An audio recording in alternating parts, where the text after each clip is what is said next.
Magandang gabi, ako si Dexter Ganibe. Ako naman, si Meiji Cruz. Sama-sama nating tutukan ang mga galaw at desisyon ng ating mga politiko. Na may epekto sa ating mga Pilipino. Ito ang Politico Nightly. Sa gitna ng pagkakasangkot ng mga politiko sa flood control projects, ilang bahagi ng bansa sinalanta ng bagyong Nando. Galaw ng sama ng panahon, alamin. Budget para sa flood control. Mula 60 billion pesos noong Duterte admin, nasa higit 240 billion pesos na sa ilalim ng Administrasyong Marcos, ayon sa isang ulat. Sa Politico on the Spot, makakausap natin live ang binansagang Congress Mother, Akbayan Party List Representative Percy Sendanya. At makihula sa ating Politiho. Bilyonaryong politiko, ibinahay ang isang beauty queen. Malakas na ulan ang naranasan sa maraming bahagi ng bansa ngayong araw dahil sa bagyong Nando. Northern Luzon ang matinding hinagupit nito. Alas 3 ng hapon nang maglandfall ang bagyo sa Panuwitan Island sa Calayan, Cagayan. Alamin natin ang galaw nito, makakausap natin live si Pag-asa Weather Specialist Daniel Villamil. Good evening po sa inyo at sa ating mga viewers. Huling namatan yung sentro ng mata ni Bagyong Nando kaninang alas 7 ng gabi sa layong 85 kilometers west-northwest ng Calayan sa may Cagayan. Napanatili nito ang super typhoon category na may taglay na lakas ng hangin na malapit sa gitna na umaabot ng 215 km per hour at pagbugso na umaabot ng 265 km per hour. Yung movement nito ay westward or pakanluran sa bilis sa 20 km per hour. As of 8 p.m., may nakataas tayong tropical cyclone wind signal number 4 over Babuyan Islands, northwestern portion ng mainland Cagayan at itong northern portion ng Ilocos Norte. Signal number 3 naman sa may Batanes, northern and central portions ng mainland Cagayan, northern and central portions ng Apayao at nalalabing bahagi ng Ilocos Norte. Signal number 2 sa rest of mainland Cagayan, northern portion ng Isabela, rest of Apayao, Abra, Kalinga, Mountain Province, Ifugao, northern portion ng Benguet, Ilocos Sur, at itong northern portion ng La Union. Signal number 1 sa rest of Isabela, Quirino, Nueva Vizcaya, rest of Benguet, rest of La Union, Pangasinan, Aurora, Nueva Ecija, Bulacan, Tarlac, Pampanga, Zambales, at northern portion ng Quezon, kabilang ang Polillo Islands.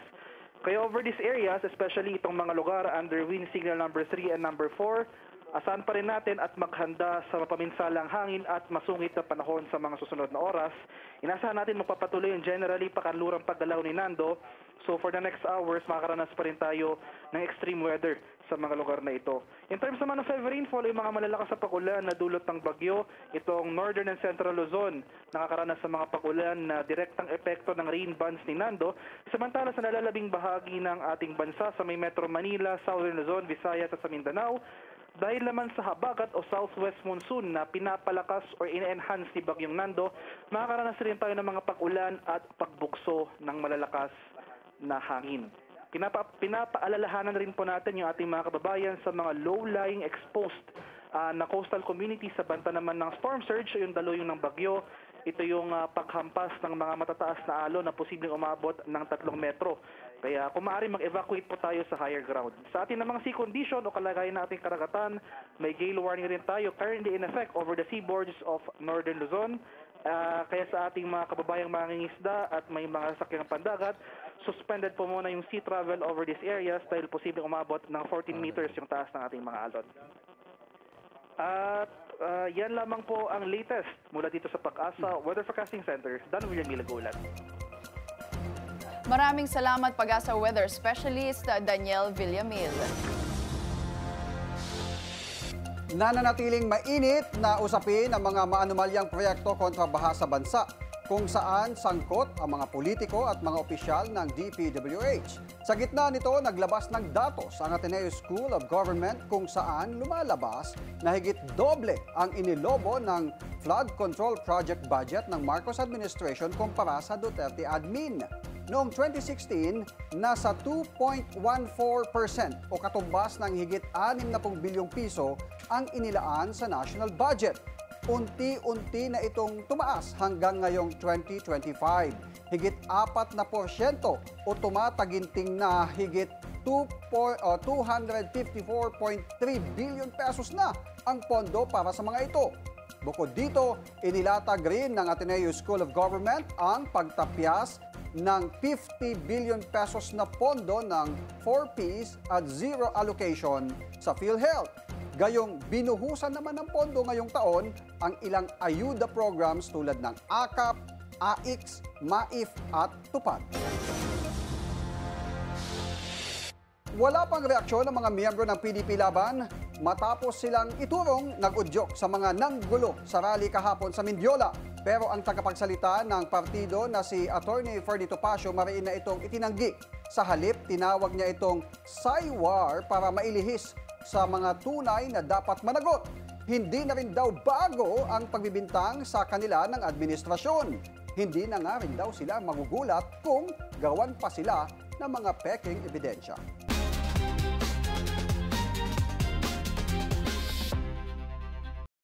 Founding Chairperson ng Student Council Alliance of the Philippines ang ating politiko on the spot ngayong gabi. Nakilala sa tawag na Congress Mother si Akbayan Party List Representative Percy Sendanya dahil sa pagiging boses ng LGBT group. Nitong mga nakaraang buwan, naging maigay ang kanyang pangalan sa panawagan niyang ma-impeach si Vice President Sara Duterte. At sa anti-corruption rally kahapon, matapang niyang sinabi na kaisa siya ng mga Pilipino sa pagmamatsyag kung paano pananagutin ni Pangulong Bongbong Marcos ang mga sabit sa maanomalyang flood control project. At makakasama natin live mula Akbayan Headquarters sa Quezon City si Akbayan Representative Percy Sendanya. Good evening po, Kong. Good evening, Meiji, and good evening, Dexter.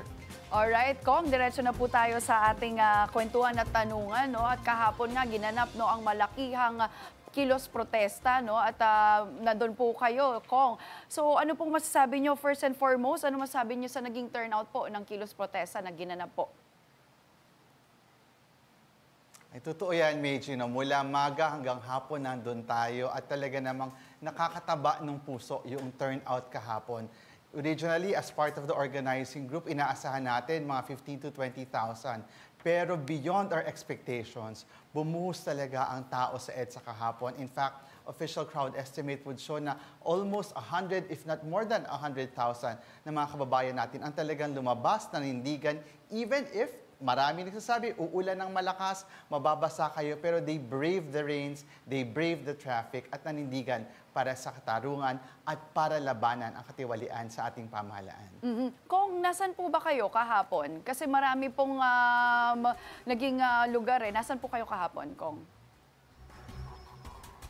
Kahapon tayo ay nasa People Power Monument sa EDSA. Nung umaga doon nagmisa kasama si Father Flavie, ang ating bagong Ramon Magsaysay awardee. Tapos pagkatapos noon tayo ay nagtumbling papuntang EDSA Shrine para naman doon sa misa. Kasama sila Senator Bam, Senator Kiko at Congresswoman Leila de Lima. And then from EDSA Shrine, after the Mass, nagmarcha tayo pabalik ng People Power Monument. At dito na nga nakita natin yung buhos at dami ng ating mga kababayan from all walks of life. Pero ang kapansin-pansin, marami dito mga bagets na tulad ni Meiji. Ayun.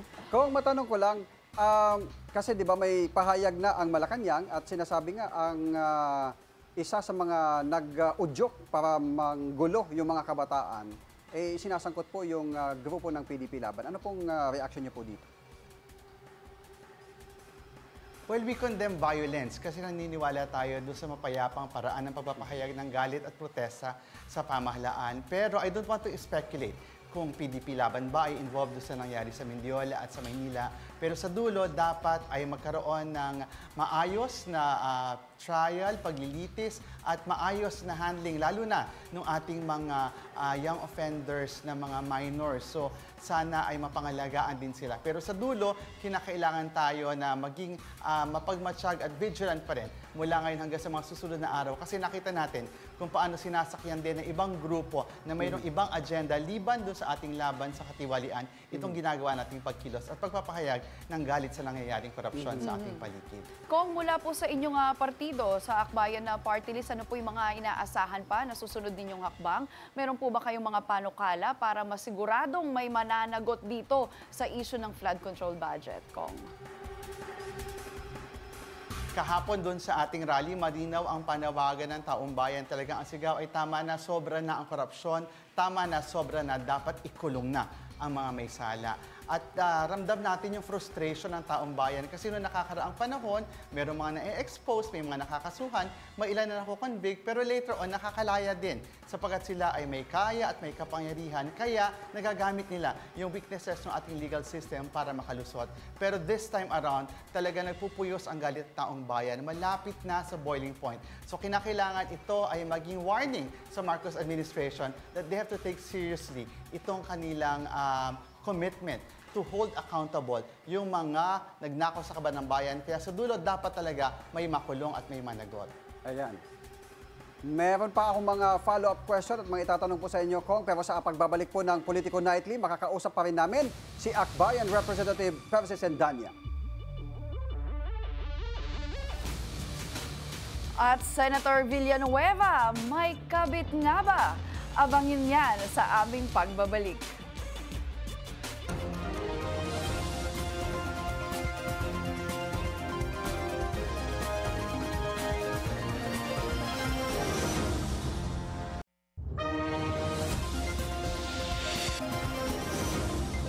St. Joel Villanueva. Ganyang binansaga ng isang komedyanteng rallyista si Senador Joel Villanueva sa ikinasang anti-corruption rally kahapon. Dala ang larawan, makikita ang malaimahing santo ng senador. Pabirong birit ang rallyista, malinis, inosente at busilak ang puso. Ako kasi naninindigan na talagang inosente si Senator Joel Villanueva. Siya lang ang pinakamalinis sa lahat at siya lang ang pinakamabuting tao sa lahat. Talaga hindi siya sinungaling at santo si Senator Joel Villanueva. Totoong-totoo siya. Malinis, grabe, busilak na busilak si Senator Joel Villanueva. Kasunod nito, panibagong issue na naman ang iniuugnay sa senador. Karelasyon daw kasi niya ang dating isang teen model na naging EA rin daw ng isa pang senador. Sa ngayon, wala pang pahayag si Villanueva tungkol dito. Isa siya sa mga politikong nakakaladkad ngayon sa isyu ng anomalya sa flood control projects. Una na niyang iginiit na paninira lang ang lahat ng alegasyon laban sa kanya. Tuloy ang ating pakikipagkwentuhan kay Akbayan Representative Percy Sendanya. Kong, itong issue ngayon, kababasa lang natin kasama yung issue kay Joel Villanueva, na parang nagiging personal na rin yung mga atake kung hindi man nakabase o nakatuntong doon sa issue ng flood control. Ano pong masasabi po ninyo? Well, sa dulo naman kasi hindi na maiwasan ng taong bayan talaga na ipahayag yung kanilang frustration at galit in different forms. Kaya nga, di ba, marami sa mga issue na lumalabas ngayon ay labas pa doon sa issue ng katiwalian. Pero may kinalaman din naman doon sa issue ng pagkatao o prinsipyo ng ating mga politicians. Kinakailangan sumagot. Kasi di ba, pag ikaw ay na-elect sa isang posisyon, ikaw ay accountable sa taong bayan. Kinakailangan natin sagutin yung mga issue ito. Pero ang paniniwala ko, hindi lang si Senator Joel yung kinakailangan sumagot sa mga issue na kinahaharap natin ngayon. Marami pang ibang mga politicians, both from the House and from the Senate, na kailangan sarapin at sabihin ang katotohanan. Kung may mga ilang grupo din po, at isang senador, Senator Bato de la Rosa, ang nagsusulong ng death penalty para sa mga mapapatunayang korap. Ano po ang stand nyo rito, Kong? Well, ito namang panawagan nila Senator Bato para sa death penalty, hindi na ito bago, at panawagan din ng ilang mga politiko. Pero sa dulo, tandaan natin, hindi kailanman naging deterrent sa krimen ang death penalty or capital punishment. Hindi ito napipigilan ang krimen. Batay sa pag-aaral, hindi lang sa Pilipinas, kundi sa buong mundo, ang nakakapigil talaga ng krimen ay yung certainty of prosecution, yung tiyak na malilitis at mahahatulan ka. Kasi kung ikaw ay mayaman at makapangyarihan, kaya mong gamitin ang iyong pera para mag-build ng isang battery of legal army para tiyakin na ikaw ay makakalusot. So kapag merong judicial reform at may certainty of persecution, yan yung magiging deterrent o makakapagbigay ng takot sa mga gumagawa ng krimen. At saka sa totoo lang, sa kasaysayan ng death penalty sa Pilipinas, nakita na parang almost 70% ng mga napahatulan ng death penalty ay mga inosente. At ang marami pa dito, puro mahihirap. So talagang anti-poor din sa dulo. Kasi baka yung mga small fish lang ang mahatulan ng death penalty at yung mga big fish, sila ay makakalusot dahil sila ay makapangyarihan at may pera. Ayan. Kung may iba tayo ng topic, isa kayo sa mga nagsusulong ngayon doon sa panukalang batas o yung House Bill number 766 na nagsusulong para itaas ng 200 pesos yung minimum wage para doon sa mga minimum wage earner sa buong bansa. Ano bang latest nito, Kong? Sa ngayon ay naipasa na natin ito at na-refer na ito doon sa Committee on Labor na ang chair natin ay si Chair Jolo Revilla. At naunawaan natin dahil nakasama natin si Chair Jolo dito sa laban natin noong nakaraang Kongreso, isa ito sa prioridad ng kanyang komite. Itong ating panukalang batas ay naglalayo na magbigay ng 200 pesos na increase sa minimum wage, hindi lamang dito sa Metro Manila, sa Luzon, kundi sa buong bansa. Kasi nakita natin talagang poverty level. Yung sahod na natatanggap ng ating mga kababayan at hindi ito sumasapat sa kanilang mga pangangailangan, lalo na sa panahon ngayon na patuloy ang pagtaas ng bilihin. Kaya nga ang sinasabi ko palagi, itong 200 peso wage increase, hindi pa ito makakarating doon sa talagang living wage na pangarap natin. Ito ay parang salbabida sa mga kababayan natin na lulunod naman sa baha ng taas presyo. Marami po talaga tayong mga seryosong usapin at isyong kinakaharap ngayon ang syempre ang flood control, pati ang usapin no sa sahod. Pero maiba naman Kong no, light muna question tayo. naman. Can you share one thing sa iyong nightly routine, Kong Percy? Oo, may ginagamit tayong produkto na ginagamit natin nung tayo ay bata pa, no? Ito yung nilalagay natin sa bulak at pinalilinis natin sa ating mukha. Hindi ko pwede sabihin ng brand kasi baka masingil tayo, pero kulay blue siya. Pero mula nung bata tayo, ginagamit na natin ito. Hanggang ngayon, Kong. Oh, loyal si Kong. Talaga naman. Baka ngayon, naman hindi tayo ang singilin, Kong. loyal, oo. Tayo ang maningil sa kanila dahil pinopromote mo sila. maraming salamat once Ayan, again, oo. Bayan Party List Representative Percy Sandanya. Sa ibang balita, para mapadali ang pag-retrieve ng records, kinukonsidera ng DILG na pagsamahin ng correctional system ng BJMP at Bucor. Ang detalye sa Politico Update ni Joash Malimban.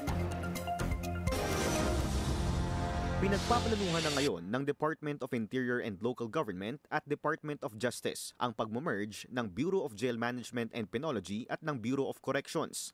Ayon kay Interior Secretary John Vic Remulla, nagiging komplikado raw kasi ang pagkuha ng records ng mga otoridad dahil magkahiwalay pa ang correctional system ng pamahalaan. Kasi nahihirapan rin ng mga pulis natin sa nangyayari. Yung pag-reconcile ng mga records. So, tsaka yung pardon system, yung release system, yung jailing system, isang records na lang siya. Sa kasalukuyan kasi, nasa ilalim ng DILG ang BJMP. Ayon sa saligang batas, under ng BJMP ang mga city, municipality at district jails, kumpara sa mga major prison facilities na pinangangasiwaan ng Bucor tulad ng New Bilibid Prison. Ang mga persons deprived of liberty na hinahawakan ng BJMP ay ang mga hindi convicted at sumasailalim pa sa investigasyon. Kasama rin dito ang mga may sentensyang 3 taon pababa. Samantalang ang mga nasa Bucor naman ay mga convicted personality at may lagpas 3 taong sentensya. Ayon kay SILG Remulla, sakaling matuloy na ang integration, mapasa sa ilalim ng DOJ ang buong correctional system ng bansa.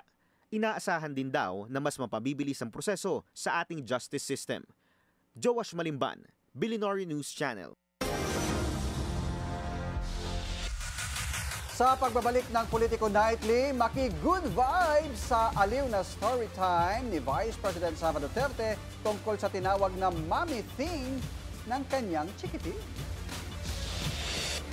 At makihula sa ating Politihu. Politiko may ibinahay na beauty queen, manatiling nakatutok sa Bilyonaryo News Channel.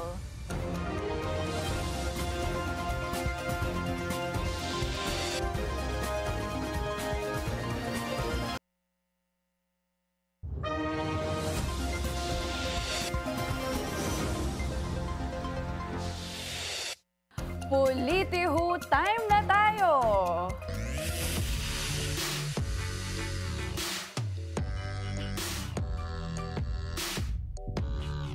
Sino itong bilyonaryong politiko na ibinahay umano ang isang dating beauty queen? Ayon sa ating source, natipuhan ng politiko ang dalagita dahil may hawig ito sa kanyang misis na isa ring government official. Katatapos lang daw ng pandemya noong bigyan ni politiko ng condo unit ang nasabing babae. Ito ang kanilang naging secret tagpuan. Meron silang love nest. Oo, pero tila pinagsawaan na rin daw ni politiko ang beauty queen. Oy, masakit Kaya yan. hiwalayan din ang kanilang ending. Oo. Clue. Paano yun? Sino sa Masyadong bang bilyonaryong politiko na to? May mga kakilala ka bang few? Nasaan to? My lips are sealed. Nasa Senate, Congress? Nandyan lang siya sa tabi-tabi. Ang Diba, dahil mainit ang issue ng flood control, minsan parang nakita ko yung syudad nila minsan na nabaha na rin. Nabaha na. Pero parang tahimik din tong politiko na to tungkol sa flood control projects. Medyo tahimik Medyo lang siya. tahimik. Pero syempre, nabanggit nga natin beauty queen. May lahing foreigner daw. May isang beauty queen daw at may lahing foreigner. Foreign blood. Ayan. Kumbaga. Ayan. Sige nga, hulaan nyo nga, ilagay nyo sa comment section. At parang kakilala ko pa ha, dahil beauty queen din mga ilang years younger lang sa akin ito. Di umano? Ayan. I-comment nila kung alam nila kung sino ito doon sa ating comment section sa ating live. At bago tayo magtapos, politiko good vibes muna tayo.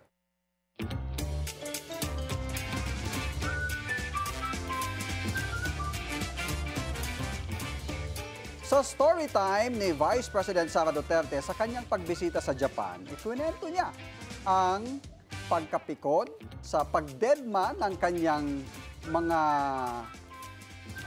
anak na Gen Z sa suggestion niyang cellphone lace. Ayon kay VP Sara, binabas daw ng kanyang mga anak ang kanyang very convenient na cellphone accessory. Pinipilit ko, lagyan mo yan ng tali ang cellphone mo kasi ilang beses na yan nahulog. Kasi isang beses nahulog, sinabi ko sa'yo, di ba? Lagyan mo ng tali ang cellphone mo. Tapos sabi sa akin, mga nanay lang ang naglalagay ng tali sa cellphone mo. Bumawi naman ng bash si BP sa pormahan ng kanyang anak na kahit hirap na raw sa pagdala ng kape, cellphone at mini electric fan ay hindi pa rin gagamit ng lace.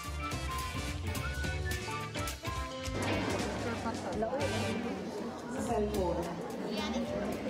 Sally, sa'yo juga mo. Bakit lang ala Sally?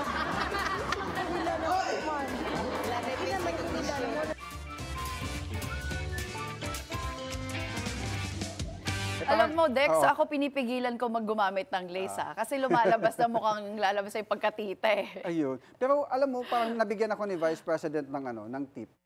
Para hindi madukutan ng cellphone. Ay, oo nga, dahil kahapon. Siguro, di ba, kung nakatali yun, hindi mawawala yun. Oo, makakaladkad ka naman. Pili ka. Uy, pero saludo po kay Dexter Ganibe at sa lahat pa ng mga reporters na talagang nasa field kahapon nung nagkilos protesta at nawalan nga ng cellphone ng aking partner. Nananawagan po tayo sa bagong ibalik cellphone. nyo na po, ibalik mo na yung ibalik mo na yung cellphone. Oo, at maraming contacts. Bibigyan ka ng pabuya. Oh, may pabuya. Mula kay Dexter Ganibe. Ayan, maraming salamat sa inyong pagsama sa amin ngayong gabi. Ako si Dexter Ganibe.